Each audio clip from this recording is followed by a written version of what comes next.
Yang keempat adalah kita harus memiliki sifat qanaah atau merasa cukup. Orang tua masing-masing punya kemampuan yang masing-masing. Tidak bisa kita pukul rata, kita dengan teman kita harus sama. Ya. Ada yang tiap tahun ganti buku baru, ada yang tiap tahun ganti baju baru, ada yang tiap tahun ganti alat tulis baru.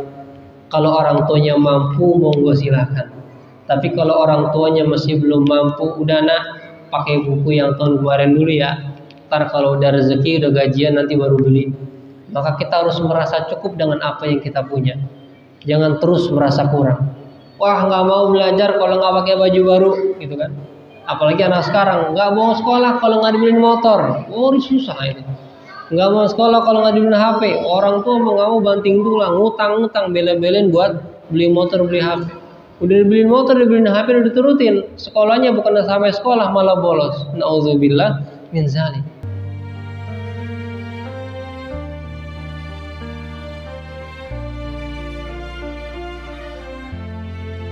Bismillahirrahmanirrahim. Assalamualaikum warahmatullahi wabarakatuh.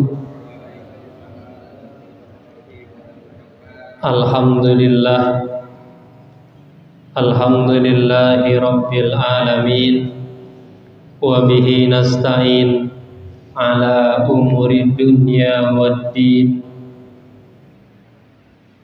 Wassalatu wassalamu ala sayyidina Muhammadin wa ala alihi wa ashabihi ajmain. Amma ba'd. Faqad qala Allah Ta'ala fil Qur'anil Karim wa huwa asdaqul qailin. A'udzu billahi minasy syaithanir rajim. Bismillahirrahmanirrahim.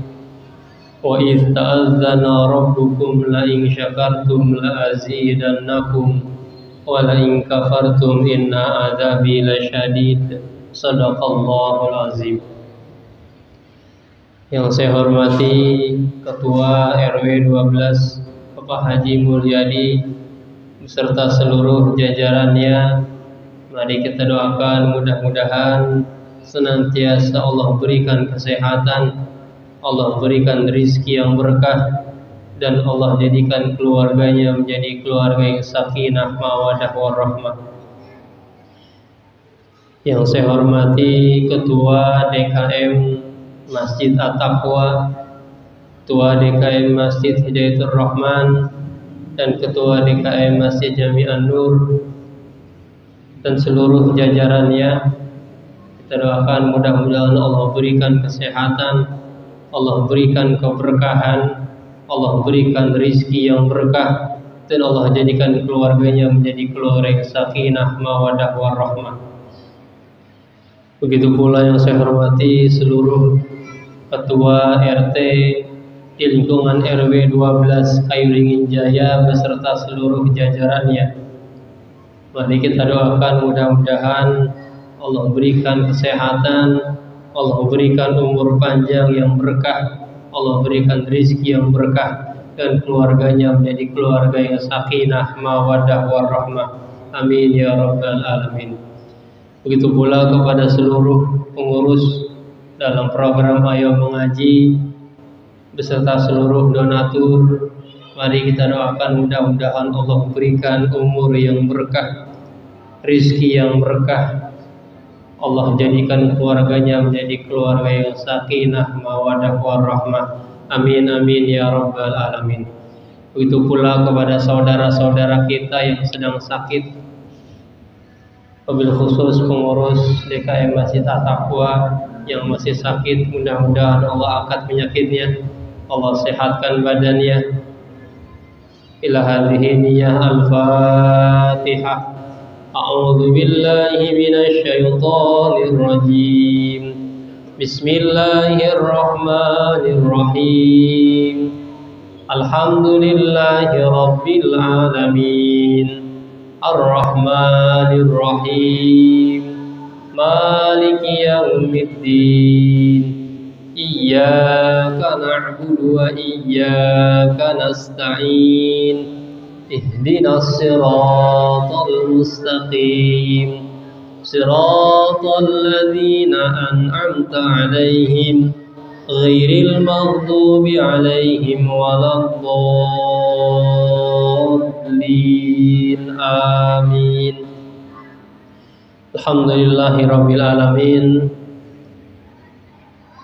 Para remaja di lingkungan RW 12 dan seluruh jamaah di Masjid At-Taqwa, alhamdulillah, summa alhamdulillah, Allah masih terus memberikan kepada kita limpahan nikmat-Nya berupa nikmat Islam, kesehatan, begitu pula nikmat kesempatan, di mana saudara-saudara kita yang masih belum memiliki nikmat kesempatan, masih belum berkesempatan untuk hadir duduk bersama kita, mengaji bersama kita, mudah-mudahan di kesempatan yang lain saudara-saudara kita, teman-teman kita bisa bergabung dan mengaji bersama kita bersama-sama dengan niatan thalabul ilmi, insyaallah. Amin amin ya rabbal alamin.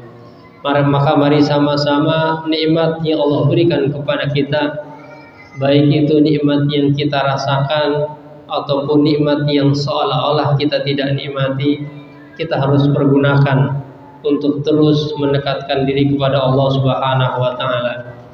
Maka para remaja, cara untuk salah satu bersyukur adalah dengan terus belajar, dengan terus mengaji, dan dengan terus beramal soleh. Insyaallah dengan usaha-usaha tersebut kita termasuk hamba Allah Subhanahu wa taala yang terus bersyukur kepada Allah Subhanahu wa taala.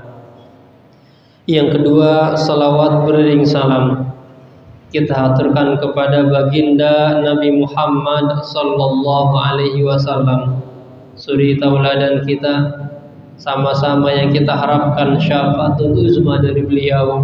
Mudah-mudahan dengan ajaran-ajaran beliau yang kita pelajari lalu kita amalkan dan kita ajarkan kepada anak keturunan kita, mudah-mudahan kita dianggap sebagai umat Nabi Muhammad dan mendapatkan syafaatul uzma dari Nabi Muhammad sallallahu alaihi wasallam. Amin amin amin ya rabbal alamin. Para remaja yang saleh di lingkungan RW 12 dan seluruh para jamaah di Masjid At-Taqwa, alhamdulillah, mari kita lanjutkan pembahasan kita, yaitu masih membahas mengenai bagaimana adab atau sikap kita sebagai orang atau seseorang atau sebagai remaja yang sedang menuntut ilmu, baik itu pelajaran di sekolah ataupun pengajian di masjid atau di musola atau di masjid taklim, bahkan lebih umumnya bukan hanya kepada remaja tapi kepada seluruh insan, seluruh manusia yang masih terus menuntut ilmu sebagai bukti atau sebagai perilaku kita, sebagai bentuk kita menjalankan ajaran Nabi Muhammad sallallahu alaihi wasallam, yaitu thalabul ilmi faridatun ala kulli muslimin.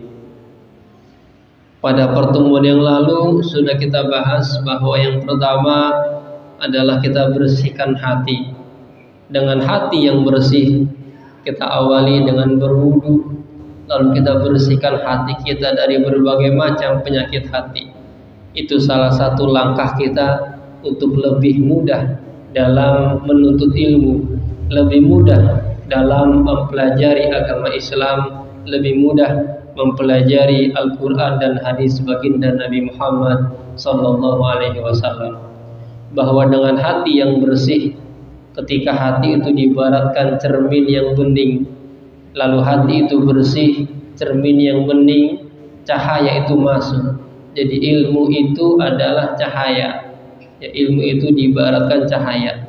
Ketika hati kita bersih, cermin kita bersih, maka ketika cahaya lewat, cahaya melewati cermin tersebut, kaca tersebut, maka cahaya itu bisa tembus, Artinya apa yang kita pelajari, apa yang kita kaji, apa yang kita belajar dengan guru-guru kita, dengan para kiai kita, insya Allah tembus ke dalam hati dan akan terbuktikan dengan perilaku, yaitu pengamalan dari ilmu yang kita pelajari. Insya Allah. Lalu yang kedua adalah dengan kita memperbagus niat kita untuk menuntut ilmu. Jangan sampai salah niat. Jangan hanya sekedar pengen pinter, jangan hanya sekedar pengen dibilang orang pinter, pengen dibilang orang cerdas, jangan hanya sekedar dengan niatan ingin menjadi orang kaya, jangan hanya sekedar ingin menjadi orang sukses, namun niat yang murni adalah dengan kita mengharapkan keridhaan dari Allah Subhanahu wa Ta'ala. Karena kalau Allah sudah ridho, apapun yang kita kerjakan, insya Allah itu menjadi nikmat. Apapun yang kita pelajari, mungkin ya di saat ini kita belajar belum paham, namun karena kita belajar dengan niat mencari ridho dari Allah Subhanahu wa Ta'ala, 5-6 tahun ke depan tiba-tiba Allah buka pintu pemahaman kita dan kita bisa menerapkan ilmu yang kita pelajari, insya Allah. Kalau Allah sudah ridho, apapun bisa dikerjakan, apapun bisa dilaksanakan. Tapi naudzubillah min zalik, adapun sebaliknya jika kita tidak mengharapkan ridho dari Allah Subhanahu wa Ta'ala, niat kita belajar, niat kita mengaji, ingin dibilang oh orang itu rajin ngajinya ya, ingin dianggap oh orang itu rajinnya rajin, oh orang itu belajarnya rajin, ingin dianggap, ingin dikatakan atau mendapat sampel, mendapat mendapat pengakuan dari masyarakat bahwa oh si fulan ngaji, oh si fulan ngaji. Niat kita ingin begitu, maka naudzubillah min zalik, ilmu yang kita pelajari tertolak atau kita tidak bisa mengamalkan atau memahami ilmu yang kita pelajari.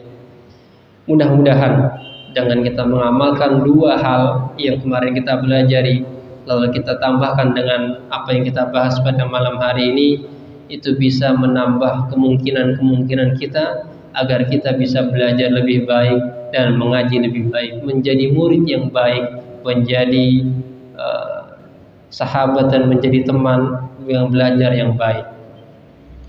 Yang ketiga adalah ayyubadiru bitahsilil ilmi syababaha wa awqata umrihi. Yang ketiga adalah ayyubadiru, bahwa bergegas ya, atau menyegerakan bitahsil ilmi, mendapatkan ilmu, syababaha, mumpung masih muda, wa waqata umrihi, dan memanfaatkan waktu-waktu ya pada umurnya. Jadi menuntut ilmu itu kita harus menyegerakan, jangan dinanti-nantikan, jangan ditunda-tunda. Fa inna kulla sa'atin tamuru min umrihi la budalaha wa la audu anha. Maka sesungguhnya setiap waktu tamuru min umrihi, terus berlalu, waktu itu terus berjalan, la badalaha, yang tidak bisa digantikan.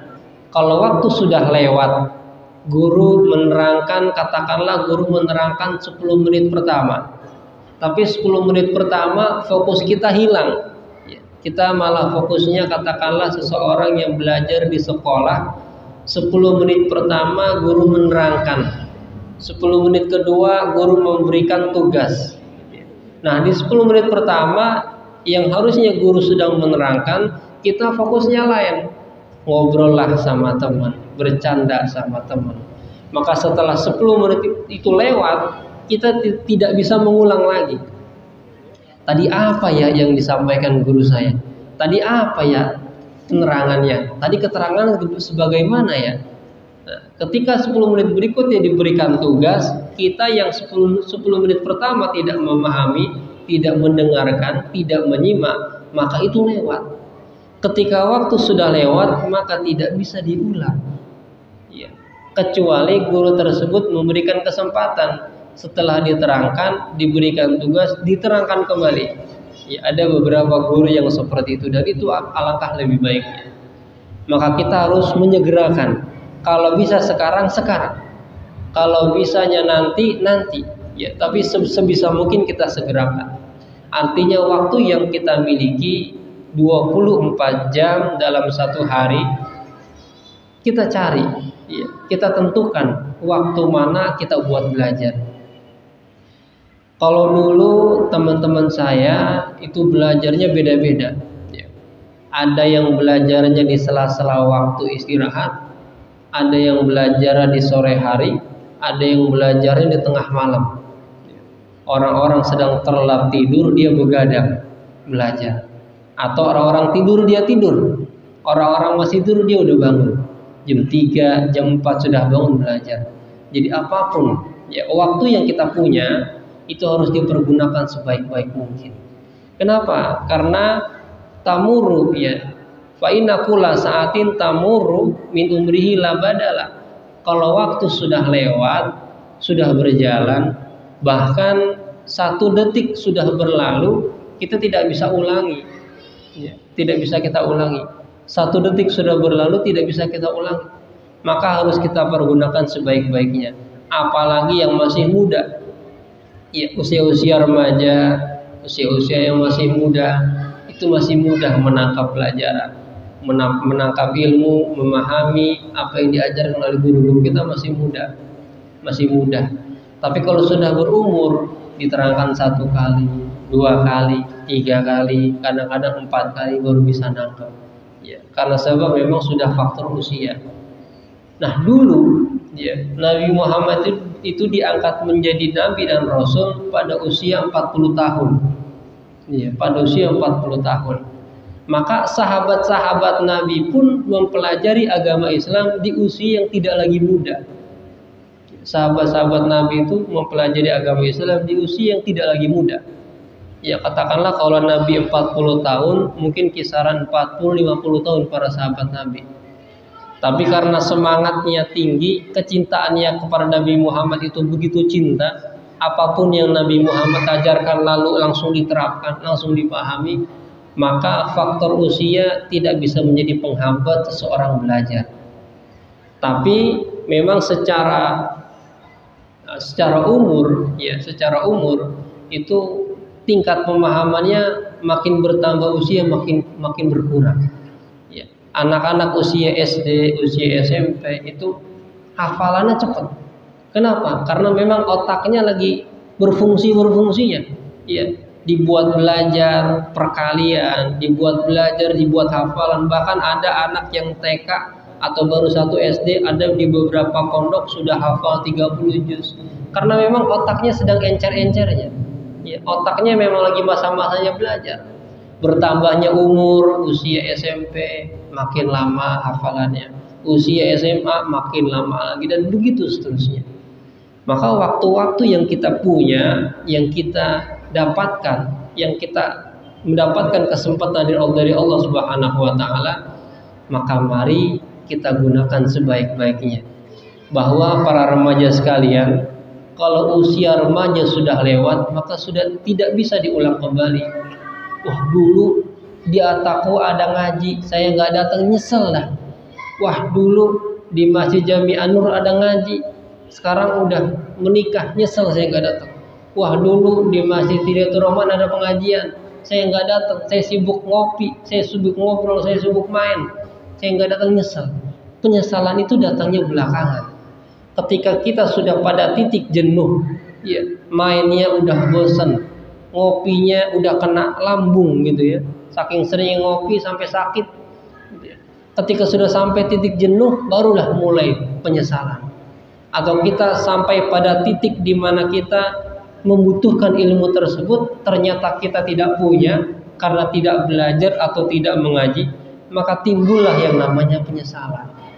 Coba aja dulu saya ngaji, coba aja saya belajar yang benar, coba aja dulu saya ngajinya beneran, ya, maka sekarang tidak akan ada yang namanya penyesalan. Maka para remaja sekalian dan umumnya kepada seluruh jamaah, jangan sampai timbul atau jangan sampai kita menyesal. Maka cara kita untuk tidak menyesal adalah memanfaatkan waktu yang kita miliki sebaik-baiknya.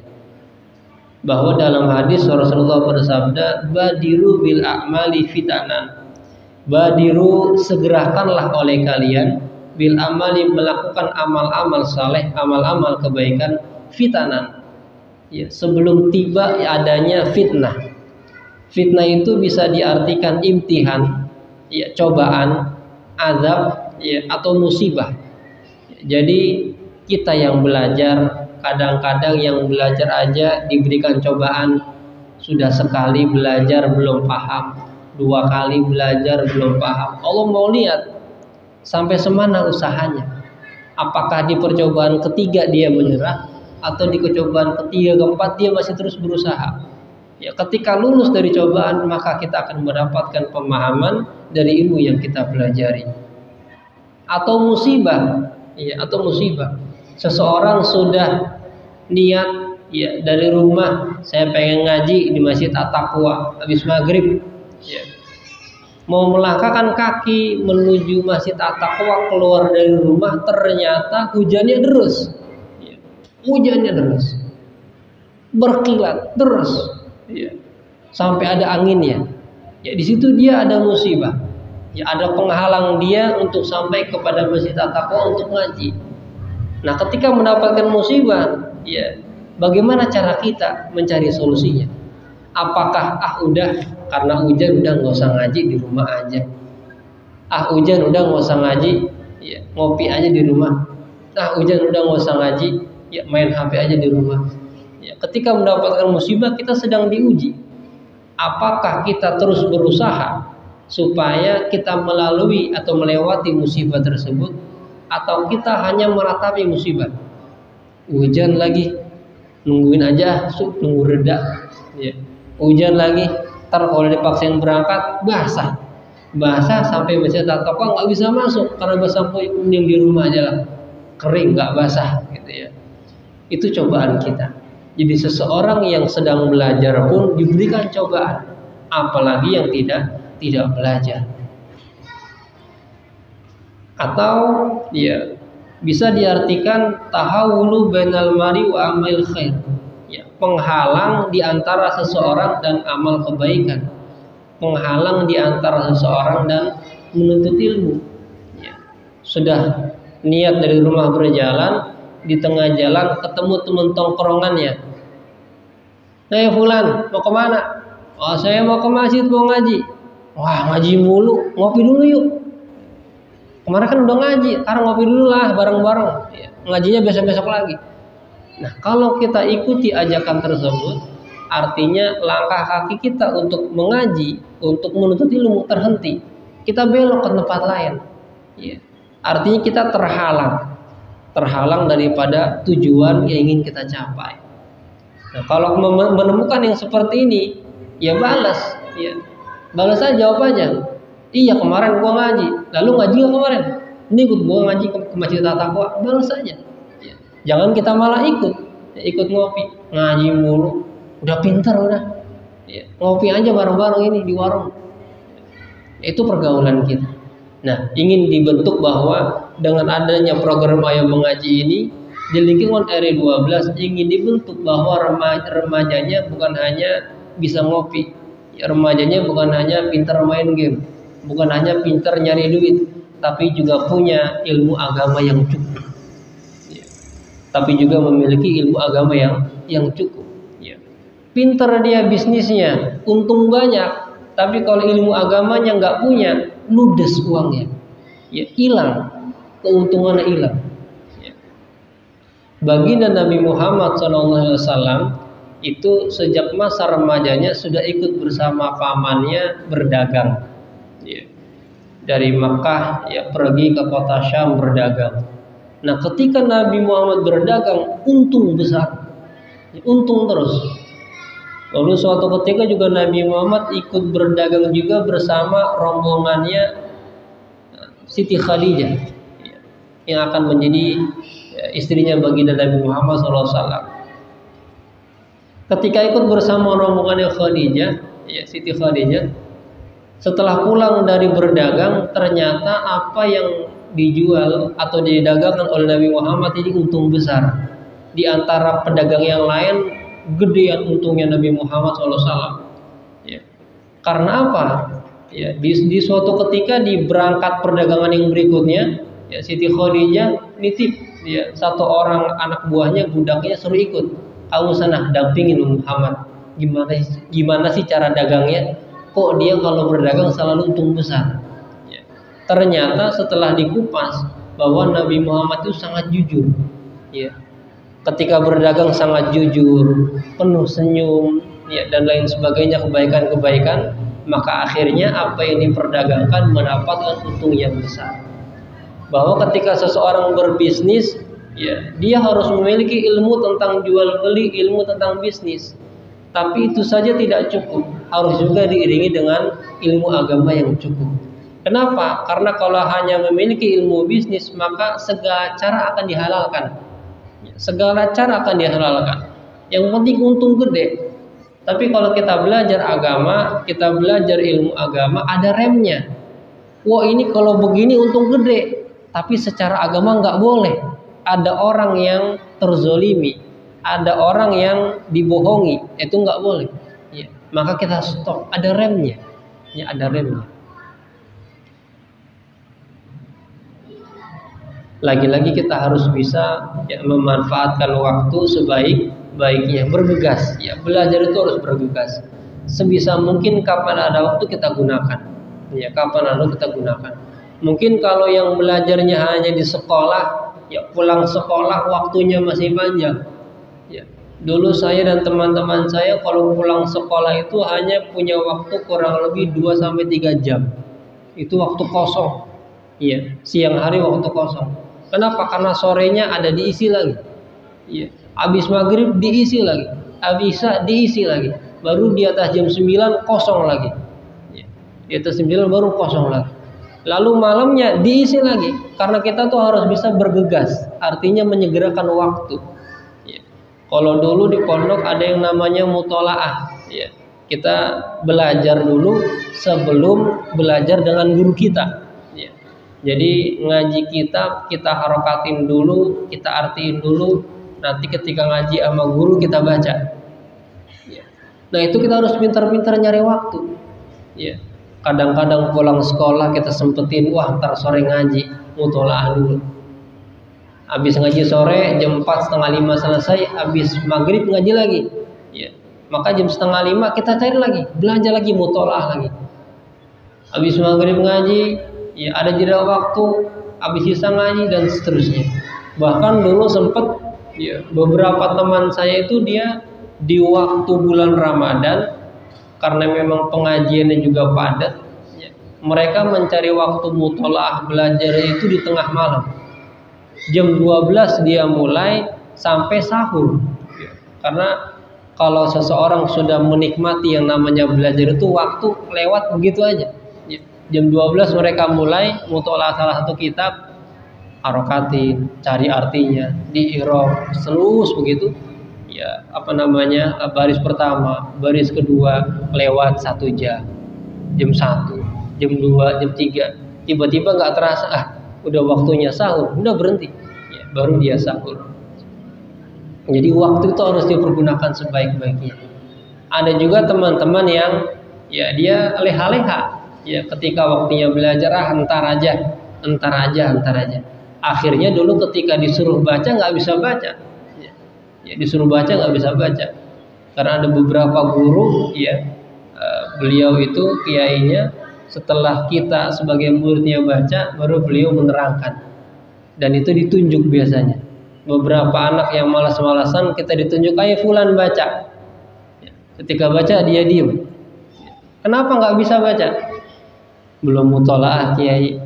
Nah, itu artinya kita tidak bisa menggunakan waktu yang baik. Bahkan dalam riwayat yang lain Imam Syafi'i sebelum belajar dengan gurunya sudah mempelajari kitabnya, sudah menghafalkan kitabnya, baru belajar dengan gurunya. Ya. Jadi mari para remaja sekalian, waktu yang kita miliki kita bergegas berusaha sebaik mungkin untuk belajar. Lalu yang keempat, ar-rabi ya ayakna minal kuti wal libas bima tusiru. Yang keempat adalah kita harus memiliki sifat qanaah atau merasa cukup.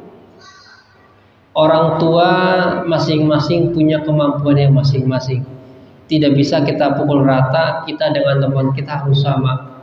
Ya, ada yang tiap tahun ganti buku baru, ada yang tiap tahun ganti baju baru, ada yang tiap tahun ganti alat tulis baru.